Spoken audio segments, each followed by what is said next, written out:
बदनाम गोल्डी बरार। ये नाम सुनते ही रूह कांप जाती है।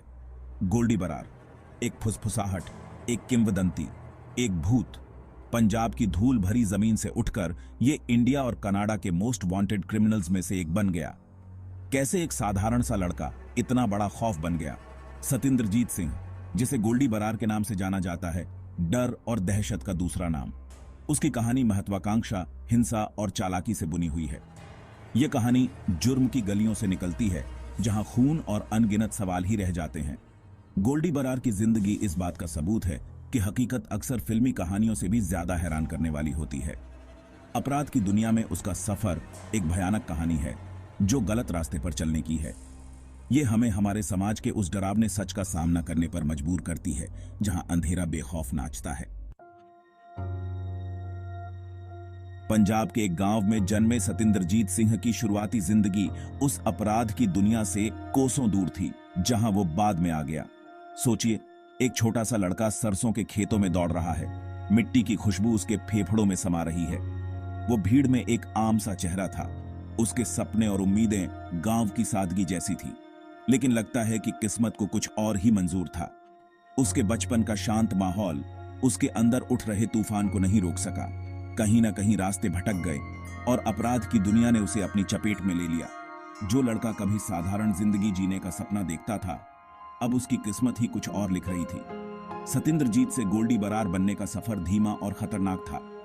इसकी वजह आज भी एक राज है, एक ऐसी पहेली है जिसके कुछ टुकड़े गायब हैं। क्या ये ताकत की भूख थी, कुछ अलग करने की चाहत थी, या फिर अपनी हकीकत से भागने की बेताबी थी? आपराधिक दुनिया में गोल्डी बरार का उदय तेज और क्रूर था। वह जल्दी ही रैंकों में ऊपर उठ गया। उसका नाम जबरन वसूली, हत्या और कानून की घोर अवहेलना का पर्याय बन गया। उसकी बदनामी जंगल की आग की तरह फैल गई, सत्ता के गलियारों तक पहुंच गई और कई लोगों के दिलों में डर पैदा कर दिया। उसने कुख्यात गैंगस्टरों के साथ गठबंधन किया, अपराध का एक जटिल जाल बुना जो महाद्वीपों में फैला हुआ था। पंजाब की धूल भरी सड़कों से लेकर कनाडा के चमकते शहरों तक उसका प्रभाव निर्विवाद था। वह एक भूत बन गया। उन लोगों के कानों में फुसफुसाहट जो उसे पार करने की हिम्मत करते थे। उसका नाम हाई प्रोफाइल मामलों से जुड़ा था, हर एक पिछले से ज्यादा दुस्साहसी। उसका तरीका सुनियोजित योजना और क्रूर निष्पादन का एक भयानक मिश्रण था। डर उसकी ताकत बन गया, चुप्पी उसका सबसे शक्तिशाली हथियार। अधिकारी गति बनाए रखने के लिए संघर्ष कर रहे थे।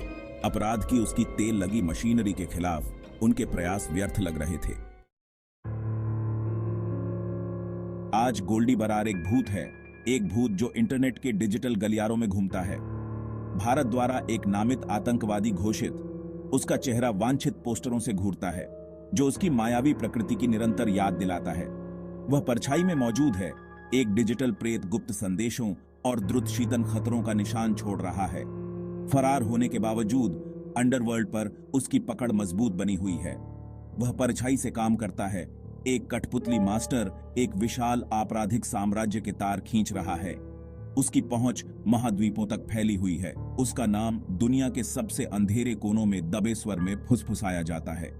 उसकी कहानी अपराध की वैश्वीकृत प्रकृति का प्रमाण है, जहां भौगोलिक सीमाएं, प्रौद्योगिकी और महत्वाकांक्षा के सामने धुंधली पड़ जाती हैं। वह हमारे समय का एक उत्पाद है, डिजिटल युग के लिए एक अपराधी आभासी छाया में दंड से मुक्ति के साथ काम कर रहा है। अधिकारियों ने हार नहीं मानी है, पीछा जारी है।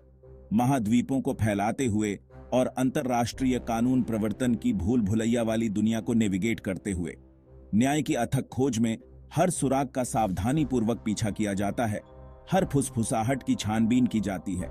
लेकिन गोल्डी बरार मायावी बना हुआ है, एक प्रेत जो दिखाई देने के साथ ही हवा में गायब हो जाता है। उनकी कहानी वैश्वीकरण और प्रौद्योगिकी द्वारा तेजी से परिभाषित दुनिया में कानून प्रवर्तन एजेंसियों के सामने आने वाली चुनौतियों की एक सटीक याद दिलाती है। गोल्डी बरार की कहानी अभी खत्म नहीं हुई है।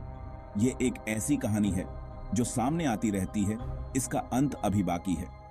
क्या उसे न्याय के कटघरे में लाया जाएगा, या वह हमेशा के लिए एक भूत बना रहेगा जो हमारी परस्पर जुड़ी दुनिया में संगठित अपराध की पहुंच और शक्ति की द्रुत शीतन याद दिलाता है? केवल समय ही बताएगा।